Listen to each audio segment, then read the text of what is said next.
आपके साथ और आप देख रहे हैं आर्यन न्यूज। बुलेटिन की शुरुआत करते हैं इस वक्त की अहम खबरों के साथ।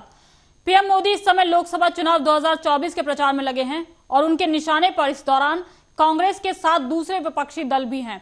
एक जनसभा को संबोधित करते हुए पीएम मोदी ने एक बार फिर कांग्रेस पर जमकर निशाना साधा। कांग्रेस पर हमला बोलते हुए पीएम मोदी ने कहा कि राजनीतिक पार्टियों का दायित्व होता है कि वो जनता की समस्याओं का समाधान करे, लेकिन कांग्रेस पार्टी खुद ही समस्याओं की जननी है। वो जनता की समस्याओं का समाधान करे, लेकिन कांग्रेस पार्टी खुद ही समस्याओं की जननी है।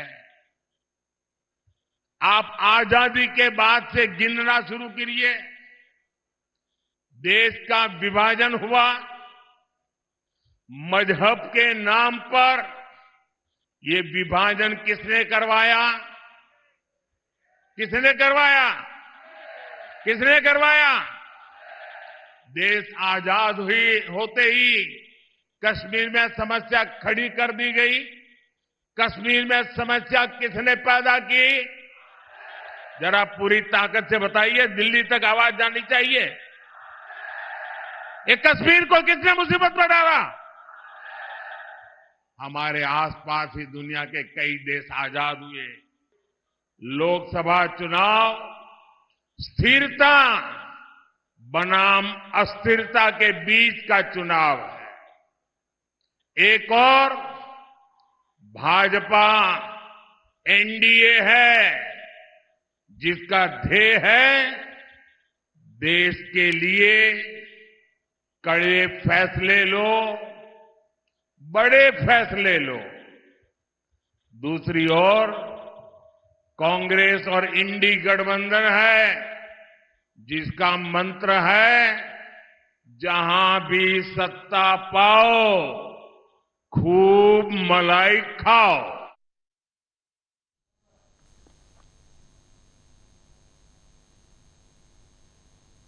तो वहीं अपने संबोधन में प्रधानमंत्री नरेंद्र मोदी ने यह भी कहा कि भारत ही मेरा परिवार है। जो लोग अपना खजाना भरने के लिए राजनीति में आए हैं, उन्हें मोदी को धमकी नहीं देनी चाहिए। मोदी भक्त है महाकाल का। मोदी सिर्फ देश की जनता के सामने झुकते हैं या फिर महाकाल के सामने। मैं अपना सब कुछ छोड़कर देश सेवा के मिशन को लेकर चला हूं। मोदी के लिए मेरा भारत ही मेरा परिवार है। जो लोग अपनी तिजोरियां भरने राजनीति में आए हैं, वो मोदी को धमकी न दें। मोदी तो अपनी कमाई भी देश के काम लगा देने की आदत रखता है। मैं एमपी की धरती से बताना चाहता हूं, मोदी भक्त है महाकाल का। मोदी झुकता है तो या तो जनता जनार्दन के सामने या महाकाल के सामने।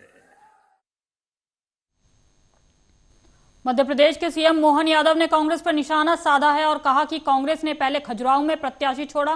कांग्रेस को पता था कि खजुराहो में उनकी निश्चित हार है। अब मंडला में उनके प्रत्याशी का फोटो ना लगाकर भाजपा के प्रत्याशी का फोटो लगा रहे हैं। कांग्रेस गंभीरता से अगले चुनाव की तैयारी करें। प्रत्याशी छोड़ा। कांग्रेस ने समाजवादी मिली भगत से कांग्रेस को मालूम था कि खजुराहो उनकी निश्चित हार है। बाद में समाजवादी पार्टी ने भी प्रत्याशी बदला और जब फार्म भरने का मौका है तो आप सबको मालूम है। और वही स्थिति फिर दोहरा रहे हैं कि अब मंडला के अंदर उनके प्रत्याशी का फोटो नहीं लगा रहे हैं, भाजपा के प्रत्याशी का फोटो लगा रहा है। इसका मतलब कांग्रेस गंभीर नहीं है। कांग्रेस को अपने आत्ममूल्यांकन करने की जरूरत है। वो अपने आप को गंभीरता के साथ अगले चुनाव की तैयारी करे। धन्यवाद। बीजेपी प्रवक्ता शहजाद पूनावाला ने दिल्ली हाईकोर्ट द्वारा अरविंद केजरीवाल की गिरफ्तारी को चुनौती करने वाली याचिका खारिज करने पर कहा, जो हाईकोर्ट का फैसला आया है उससे यह स्पष्ट है कि अरविंद केजरीवाल शराब घोटाले में भ्रष्ट है। हाईकोर्ट ने कहा है कि पर्याप्त सबूत हैं कि उन्होंने भ्रष्टाचार किया है। ये कहते थे कि चवन्नी नहीं मिली, उन्होंने कहा है कि मनी ट्रेल भी है और गोवा चुनाव में खर्च भी हुआ है। आज सवाल यह है कि क्या अरविंद केजरीवाल के पास कोई नैतिक अधिकार बचता है कि वो मुख्यमंत्री बने रहे और सरकार तिहाड़ से चलाएं। फैसला आया है केजरीवाल जी पर आज ये स्पष्ट है कि अरविंद केजरीवाल शराब घोटाले में भ्रष्ट है। जिस प्रकार से अरविंद केजरीवाल आम आदमी पार्टी लगातार विक्टिमहुड कार्ड खेल रही थी, आज हाईकोर्ट ने इस कार्ड को ध्वस्त कर दिया है। उन्होंने कहा है कि पर्याप्त सबूत है कि उन्होंने भ्रष्टाचार किया है, किकबैक्स लिए हैं, पॉलिसी को चेंज किया है। ये कहते चवन्नी नहीं मिली, उन्होंने कहा मनी ट्रेल भी है और गोवा चुनाव में खर्च हुआ है। ये कहते थे कि अप्रूवर पे सवाल निशान खड़े करते हैं। आज हाईकोर्ट ने कहा है कि अप्रूवर पर सवाल निशान खड़े करना मतलब न्याय प्रणाली पर सवाल खड़े करना। और जो ये लोग पिछले कई दिनों से कभी इलेक्टोरल बॉन्ड को लेकर, कभी किसी और चीज को लेकर ये ध्यान भटकाने की पूरी कोशिश कर रहे थे, आज कोर्ट ने कहा है कि इन सवालों का, इन बातों का कोई मतलब नहीं बनता। आज सवाल सिर्फ इतना बनता है कि क्या कोई नैतिक अधिकार बचता है अरविंद केजरीवाल जी के पास कि वो मुख्यमंत्री बने रहे और सरकार तिहाड़ से चलाए। आज हाईकोर्ट ने न केवल शराब घोटाले के सरगना का पर्दाफाश किया है, परंतु जो सियासी धर्मांतरण हमने देखा है, जो हुआ है रामलीला मैदान में, उसका भी पर्दाफाश किया है। झाड़ू से दारू तक, स्वराज से शराब तक, अन्ना की उंगली पकड़ने वाले आज लालू की उंगली पकड़ते हैं। जो इंडिया अगेंस्ट करप्शन बोलते थे वो जस्टिफिकेशन फॉर करप्शन करते हैं। जो भ्रष्टाचार हटाओ के नाम पर आए थे वो भ्रष्टाचार बचाओ करते हैं। और जो आरोप लगने पर इस्तीफे की मांग करते थे, आज वो निर्लज होकर सरकार तिहाड़ से चलाना चाहते हैं। तो कितना बदल गया इंसान, इसका भी आज एक प्रमाण मिला है। लोकसभा चुनाव 2024 से पहले कांग्रेस के नेता रणदीप सुरजेवाला को बड़ा झटका लगा है। चुनाव आयोग ने उन्हें बीजेपी के नेता हेमा मालिनी के खिलाफ बयान देने के मामले में मंगलवार यानी कि 9 अप्रैल 2024 को नोटिस जारी किया है। नोटिस के तहत कांग्रेस नेता से कहा गया है कि आप इस मामले में 11 अप्रैल 2024 तक शाम 5 बजे तक जवाब दें। चुनाव आयोग ने कांग्रेस अध्यक्ष मल्लिकार्जुन खड़गे से इस मामले में एक्शन लेने की भी मांग की है और ये सुनिश्चित करने को कहा है कि उनके नेता महिलाओं के प्रति सम्मान से पेश आए।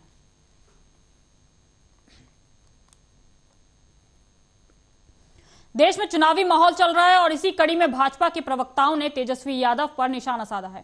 आपको बता दें कि उन्होंने सीधा सवाल खड़ा किया है और पूछा है कि कितने करोड़ का कारोबार कर रहे हैं तेजस्वी यादव।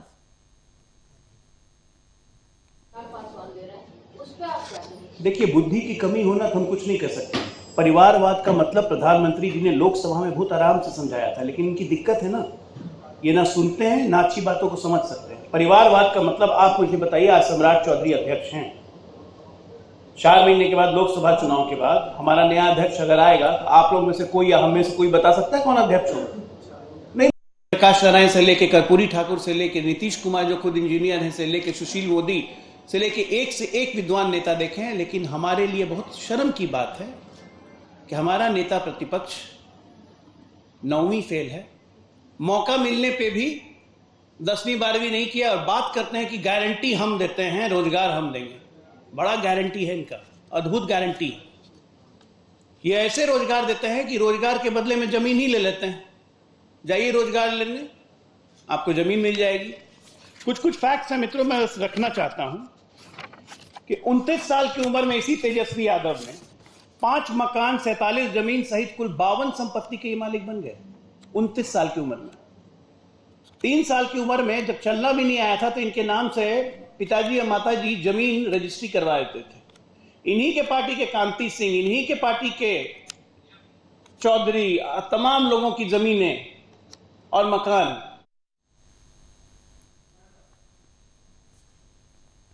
दिल्ली शराब घोटाले मामले में मुख्यमंत्री अरविंद केजरीवाल को हाईकोर्ट से झटका लगा है। अदालत ने ईडी द्वारा गिरफ्तारी और हिरासत को चुनौती देने वाली उनकी याचिका खारिज कर दी है।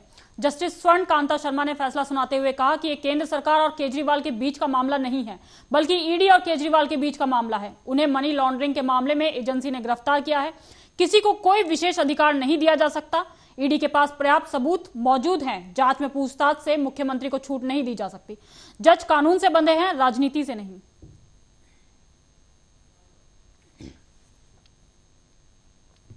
बिहार के पूर्व उप मुख्यमंत्री और आरजेडी नेता तेजस्वी यादव ने कहा कि वे धर्म की राजनीति करते हैं और महागठबंधन शांति की राजनीति करती है। हम कलम बांटते हैं और भाजपा के लोग तलवार। तेजस्वी ने कहा कि हमने पिछले चुनाव में वादा किया था कि 10 लाख लोगों को सरकारी नौकरी देंगे। चाचा माफी मांग कर आए तो हमने उन्हें दोबारा मुख्यमंत्री बना दिया। चाचा बोले कि मर मिट जाएंगे लेकिन भाजपा में नहीं जाएंगे। उन्होंने कहा कि 17 महीने में हमने अपने वादे के मुताबिक 5 लाख युवाओं को सरकारी नौकरी दी। सोचिए यदि हम 5 साल सरकार में रहें तो क्या करेंगे।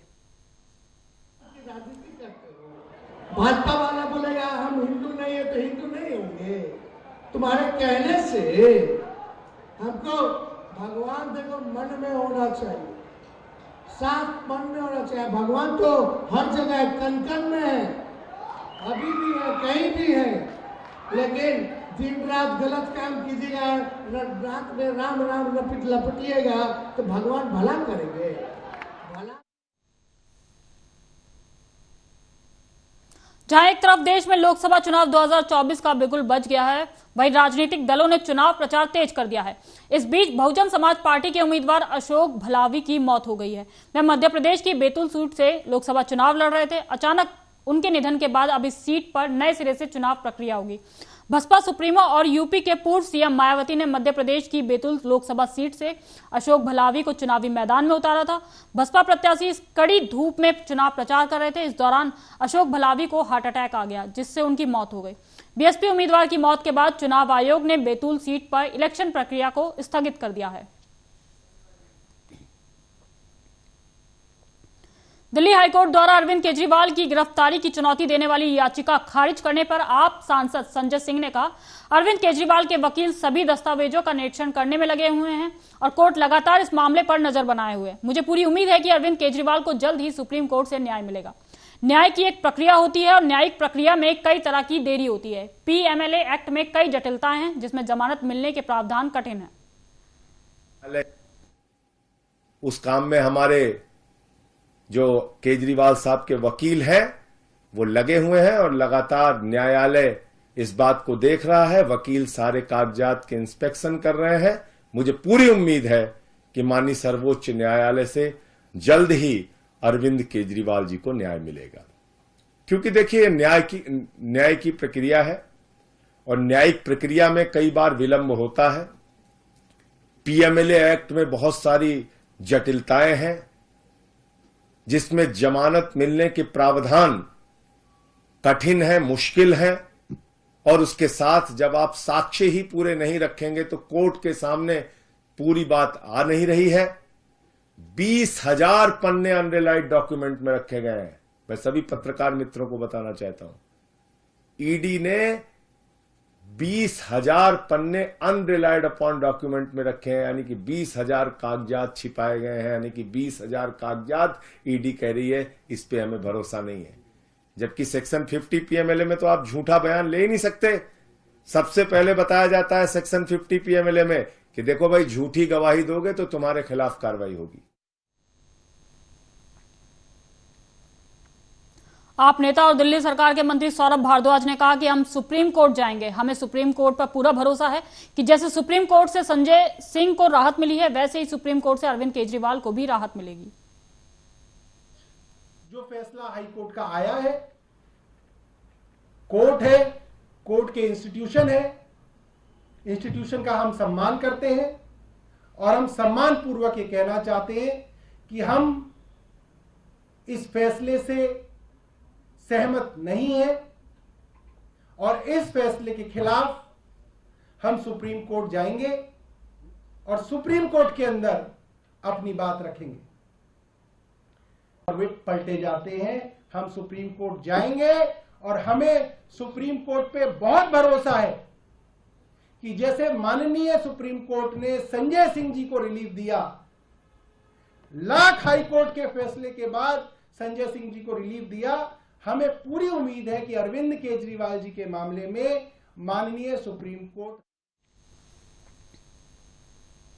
कांग्रेस नेता राहुल गांधी ने सिवनी में अपनी बात जनता के आगे रखी और कहा कि आदिवासी का मतलब जमीन, जल, जंगल, देश के धन पर आपका पहला हक है, लेकिन जब हम वनवासी कहते हैं उनमें छुपा है कि वनवासियों को ना जमीन, ना जल, ना जंगल पर अधिकार मिलना चाहिए। ये विचारधारा की लड़ाई है। देश में आपकी जगह कहां होनी चाहिए, ये उसकी लड़ाई है।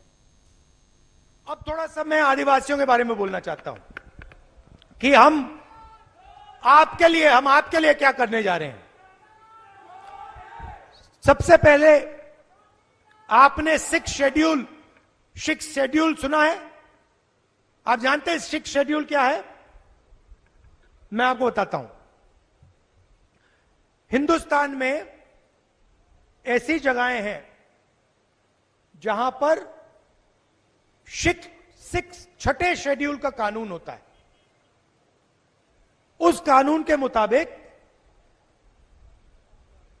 जो लोकल सरकार होती है वो ही सारे के सारे निर्णय, वहां के निर्णय लोकल सरकार लेती है। तो हमने निर्णय लिया है कि आदिवासियों को दिल्ली से नहीं चलाया जाएगा, भोपाल से नहीं चलाया जाएगा, लोकल एरिया से आदिवासी अपने एरिया में अपनी लोकल सरकार चलाएंगे और जो उनको निर्णय लेना है।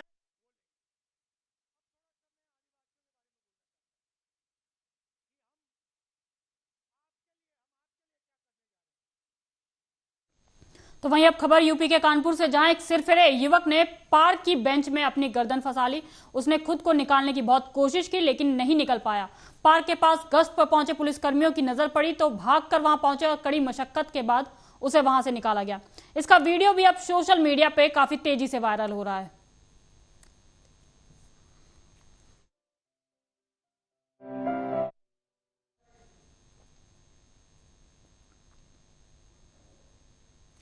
जम्मू कश्मीर में एक बार फिर से भूकंप के झटके से धरती कांपी है। जम्मू कश्मीर के किश्तवाड़ में मंगलवार को भूकंप के झटके से धरती हिली है। रिएक्टर स्केल पर भूकंप की तीव्रता 3.7 मापी गई है। नेशनल सेंटर ऑफ सिस्मोलॉजी ने बताया कि भूकंप मंगलवार की शाम 4:44 पर आया है। भूकंप के झटके महसूस होने पर लोग घरों से, ऑफिस से, दुकानों से सड़कों पर निकल आए। फिलहाल किसी तरह के हताहत होने की सूचना नहीं मिली है।